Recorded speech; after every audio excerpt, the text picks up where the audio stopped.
भारत और चीन के बीच बसा एक छोटा सा हिमालयी राज्य भूटान अपने शानदार परिदृश्य, समृद्ध सांस्कृतिक विरासत और विकास के लिए अद्वितीय दृष्टिकोण के लिए जाना जाता है। कई अन्य देशों के विपरीत भूटान ग्रोस डोमेस्टिक प्रोडक्ट (जीडीपी) के बजाय ग्रोस नेशनल हैप्पीनेस (जीएनएच) के माध्यम से अपनी प्रगति को मापता है।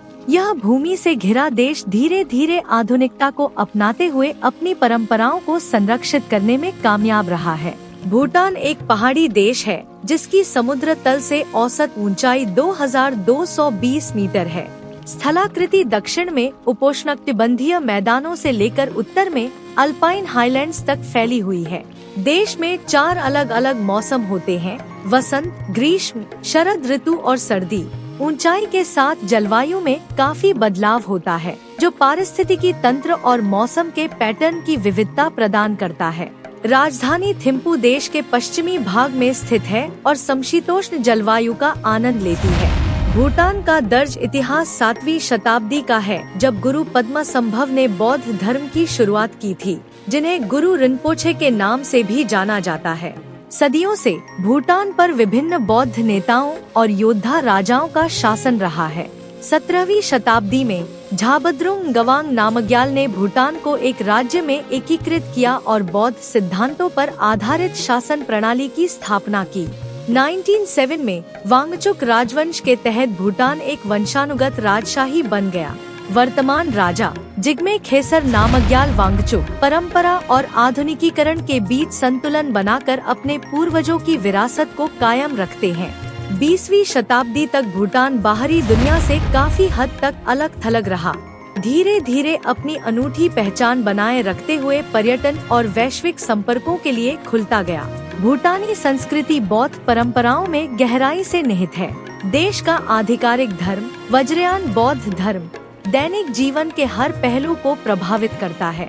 मठ, प्रार्थना, झंडे और स्तूप परिदृश्य को दर्शाते हैं और त्सेचू जैसे त्योहार बहुत उत्साह के साथ मनाए जाते हैं। राष्ट्रीय पोशाक पुरुषों के लिए घो और महिलाओं के लिए किरा भूटानी पहचान का प्रतीक है। पारंपरिक कला और शिल्प, जिन्हें जोरिक चुसुम के रूप में जाना जाता है, में पेंटिंग, मूर्तिकला, बुनाई और लकड़ी की नक्काशी शामिल है। भूटानी व्यंजनों में मुख्य रूप से चावल, मिर्च और डेयरी उत्पाद शामिल हैं, जिसमें एमा दच्छी जैसे व्यंजन मुख्य हैं। भूटान एक लोकतांत्रिक सरकार वाला संवैधानिक राजतंत्र है।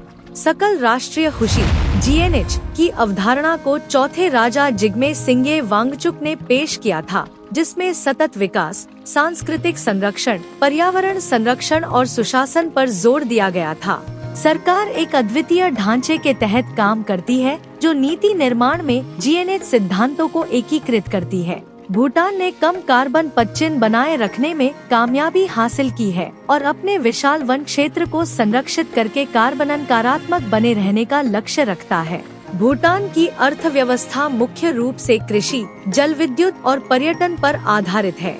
देश भारत को जल विद्युत निर्यात करता है, जो राजस्व का एक महत्वपूर्ण स्रोत है। कृषि एक प्राथमिक व्यवसाय है, जिसमें चावल, मक्का और आलू आम फसलें हैं। पर्यटन क्षेत्र ओवर टूरिज्म को रोकने और भूटान की प्राकृतिक और सांस्कृतिक विरासत की रक्षा करने के लिए उच्च मूल्य, कम प्रभाव नीति का पालन करता है। भूटान एक प्रामाणिक अनुभव की तलाश करने वाले यात्रियों के लिए एक स्वप्निल गंतव्य है। देश की प्राकृतिक सुंदरता इसकी सांस्कृतिक समृद्धि के साथ मिलकर दुनिया भर से आगंतुकों को आकर्षित करती है। कुछ प्रमुख पर्यटक आकर्षणों में शामिल हैं: टाइगर्स नेस्ट मोनेस्ट्री भूटान के सबसे प्रतिष्ठित स्थलों में से एक। यह मठ समुद्र तल से 3120 मीटर ऊपर एक चट्टान पर स्थित है। पुनाखा जोंग, फुछू और मोछू नदियों के संगम पर स्थित एक आश्चर्यजनक किला। थिम्पू राजधानी शहर में बुद्ध डोरडेनमा प्रतिमा, राष्ट्रीय स्मारक चोटेन और ताशिचो जोंग जैसे आकर्षण हैं। फोबजीखा घाटी एक खूबसूरत घाटी जो अपने सुंदर परिदृश्यों और काली गर्दन वाले सारस के शीतकालीन घर के रूप में जानी जाती है।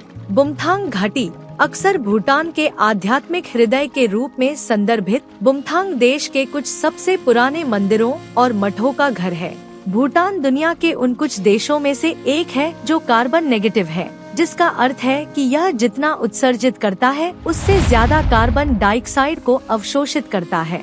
देश का 70% से ज्यादा हिस्सा जंगलों से घिरा हुआ है और पर्यावरण संरक्षण एक प्रमुख राष्ट्रीय प्राथमिकता है। भूटान ने अपनी जैव विविधता की रक्षा के लिए सख्त नीतियां लागू की हैं, जिसमें प्लास्टिक बैग पर प्रतिबंध लगाना, वनों की कटाई को रोकना और पर्यावरण के अनुकूल पर्यटन को बढ़ावा देना शामिल है। भूटान अपने नागरिकों को फ्री एजुकेशन और स्वास्थ्य सेवा प्रदान करता है। सरकार ने साक्षरता दर और स्वास्थ्य सेवाओं को बेहतर बनाने में महत्वपूर्ण निवेश किया है। आधुनिक स्वास्थ्य सेवा के साथ साथ पारंपरिक चिकित्सा का अभ्यास किया जाता है, जो देश के कल्याण के प्रति समग्र दृष्टिकोण को दर्शाता है। अपनी उपलब्धियों के बावजूद भूटान को भारत पर आर्थिक निर्भरता, युवा बेरोजगारी और जलवायु परिवर्तन के प्रभाव जैसी चुनौतियों का सामना करना पड़ रहा है। हालांकि सतत विकास और नवाचार पर सरकार का ध्यान भविष्य के विकास के अवसर प्रस्तुत करता है।